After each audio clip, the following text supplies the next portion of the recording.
कृष्ण कहते हैं, जब नारी अपमानित होती है तब युद्ध केवल अस्त्रों से नहीं, न्याय से लड़ा जाता है। आज की महाभारत कहानी के पात्र द्रौपदी, अग्नि से उत्पन्न नारी सम्मान की अमर प्रतीक। सोचिए, एक स्त्री जिसका जन्म मां की कोख से नहीं बल्कि अग्नि की ज्वाला से हुआ हो, जिसका जीवन ही ये घोषित करता हो कि मैं साधारण नहीं हूं, वो थी द्रौपदी।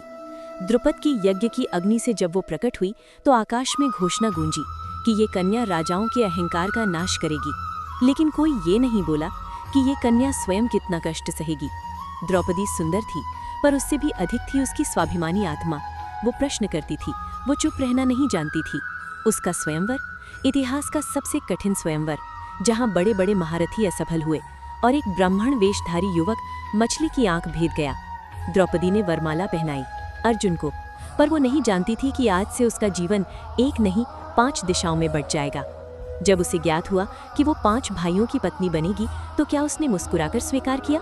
नहीं, वो स्त्री थी, कोई देवी नहीं। उसने प्रश्न किए, उसने पीड़ा महसूस की, पर अंततः उसने अपने कर्तव्य को अपने स्वप्नों से ऊपर रखा। लेकिन असली परीक्षा तो अभी बाकी थी। वो जुए का वो सभागार जहां उसे वस्तु की तरह दांव पर लगाया गया।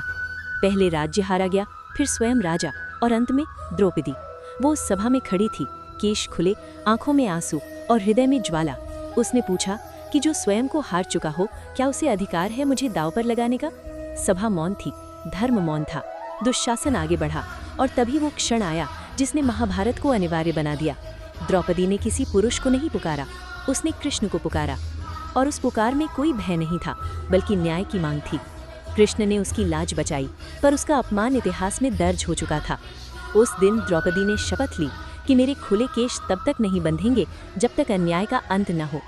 वनवास, अज्ञातवास, हर अपमान वो सहती रही, लेकिन कभी टूटी नहीं। वो जानती थी यदि वो झुक गई तो आने वाली पीढ़ियां खड़ी होना भूल जाएंगी। कुरुक्षेत्र का युद्ध सिर्फ पांडवों और कौरवों के बीच नहीं था, वो युद्ध था नारी सम्मान बनाम अहंकार का। और उस युद्ध की अदृश्य योद्धा द्रौपदी थी। युद्ध के बाद जब सब शांत हुआ तो क्या द्रौपदी विजयी थी? नहीं, उसने अपने पुत्र खोए, अपने स्वप्न खोए, लेकिन उसने स्त्रियों को एक आवाज दी। द्रौपदी हमें सिखाती है, नारी होना कमजोरी नहीं और प्रश्न करना अपराध नहीं। वो अग्नि से जन्मी थी और अग्नि बनकर ही इतिहास में अमर हुई। वो केवल एक पात्र नहीं थी, वो चेतावनी थी, वो प्रश्न थी, वो प्रतिरोध थी, वो थी द्रौपदी।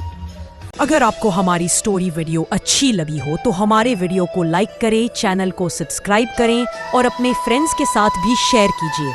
और कमेंट में बताइए कि कैसी लगी आपको ये स्टोरी। धन्यवाद।